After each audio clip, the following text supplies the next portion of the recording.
Olá pessoal do Espaço Jurídico, estamos aqui no nosso quarto e último bloco da nossa aula de Direito Internacional para revisar a sua AB 2013.2, tá? A gente estava falando sobre questões de Direito Internacional privado e agora nós vamos encarar mais algumas questões de Direito Internacional privado, tá bom? E aí eu inicio com a questão de número 14. Olha lá ali no quadro, olha só. Arnaldo Butti, cidadão brasileiro, falece em Roma, Itália, local onde residia. Então, primeira questão que a gente tem importante para mencionar aqui é que o nosso amigo Arnaldo, falecido, ele era cidadão brasileiro e ele residia em Roma, Itália. E lá ele tinha domicílio. Em seu testamento, firmado em sua residência, portanto, o testamento foi firmado na Itália.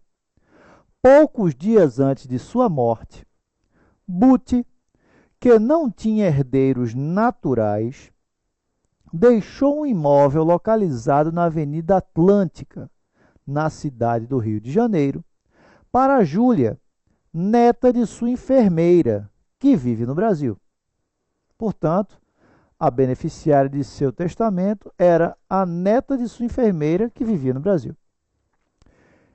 Inconformada com a partilha, Fernanda, brasileira, sobrinha neta do falecido, e que há 2 anos vivia de favor nesse imóvel que fora deixado por Arnaldo para Júlia, questiona no judiciário brasileiro a validade desse testamento, como não poderia deixar de ser. Alega, em síntese, que, embora obedecesse a todas as formalidades previstas na lei italiana, o ato, que ato é este? O testamento, não seguiu formalidades previstas na lei brasileira. Com base na hipótese acima aventada, assinale a alternativa correta. Vamos à letra A. Fernanda tem razão em seu questionamento, pois a sucessão testamentária de imóvel realizado no Brasil rege-se, inclusive quanto à forma, pela lei do local onde a coisa se situa, lex rei sitter. Bem, vocês viram ali que eu coloquei em vermelho, inclusive quanto à forma. O que é que diz a nossa lei de introdução às normas de direito brasileiro no seu artigo 10? A sucessão por morte ou por ausência obedece à lei do país em que domiciliado o defunto ou o desaparecido, qualquer que seja a natureza ou situação dos bens. Portanto, o que é que diz a letra A? Fernanda, a autora da ação, ela teria razão porque a sucessão testamentária do imóvel localizado no Brasil rege-se pela lei do local onde a coisa se situa. A coisa se situa no Rio de Janeiro, inclusive quanto à forma. O problema qual é? Que o artigo 10 da Lei de Introdução às Normas do Direito Brasileiro diz: a sucessão por morte obedece à lei do país em que era domiciliado o defunto ou desaparecido. Então, ou seja, no que tange ao processo, a lei que deve ser observada é a lei do domicílio daquele que morreu, do de cujus. E qual era o domicílio do de cujus? Itália. Portanto, a lei que deveria ser obedecida seria tão somente no que tange à forma, a lei italiana. Por isso, a letra A encontra-se errada. Vamos à letra B. Fernanda tem razão em questionar a validade do testamento, pois a lei de introdução às normas do direito brasileiro veda a partilha de bens imóveis situados no Brasil por ato testamentário firmado no exterior.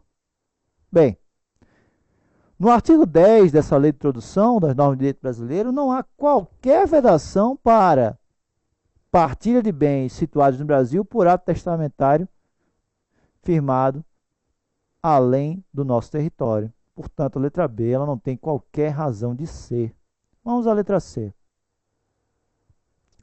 Fernanda não tem razão para questionar a validade do testamento, pois o ato testamentário se rege quanto à forma pela lei do local onde foi celebrado, locus regit actum. E é essa disposição do artigo 9º, parágrafo 1º da Lei de Introdução às Normas do Direito Brasileiro. Destinando-se a obrigação a ser executada no Brasil e dependendo de forma essencial, esta será observada, admitidas as peculiaridades da lei estrangeira quanto aos requisitos extrínsecos do ato. Portanto, pessoal, essa é a resposta. E, por fim, a letra D. O questionamento de Fernanda não será apreciado, pois a Justiça brasileira não possui competência para conhecer e julgar o método de ações que versam sobre atos testamentários realizados no exterior. Veja que aqui fala que sequer haverá apreciação do processo, porque não haveria competência da Justiça brasileira para tal. O artigo 12 dessa lei de introdução diz: é competente a autoridade judiciária brasileira quando for o réu domiciliado no Brasil ou aqui tiver de ser cumprida a obrigação. Tá? Parágrafo 1º. Só a autoridade judiciária brasileira compete conhecer das ações relativas a imóveis situados no Brasil. Portanto, nada mais lógico, o imóvel está situado no Rio de Janeiro. Consequentemente, a nossa lei de introdução diz que somente a autoridade brasileira compete conhecer de ações que digam respeito a imóveis situados no Brasil. Portanto, essa também não é uma alternativa correta, voltando comigo para a questão de número 14. Pessoal, vocês já viram o peso do conflito de leis na prova de Direito Internacional da OAB. Portanto, é uma matéria que vocês têm que conhecer muito bem. A leitura da Lei de Introdução às Normas de Direito Brasileiro é imperiosa. Tem que conhecê-la bem a partir do artigo 7º, tá certo? Lembrar que vocês têm diversos elementos de conexão, tais como domicílio, nacionalidade, lei do local da celebração, lei do local da execução, e temos lex fori e assim por diante, tá? Inclusive até autonomia da vontade.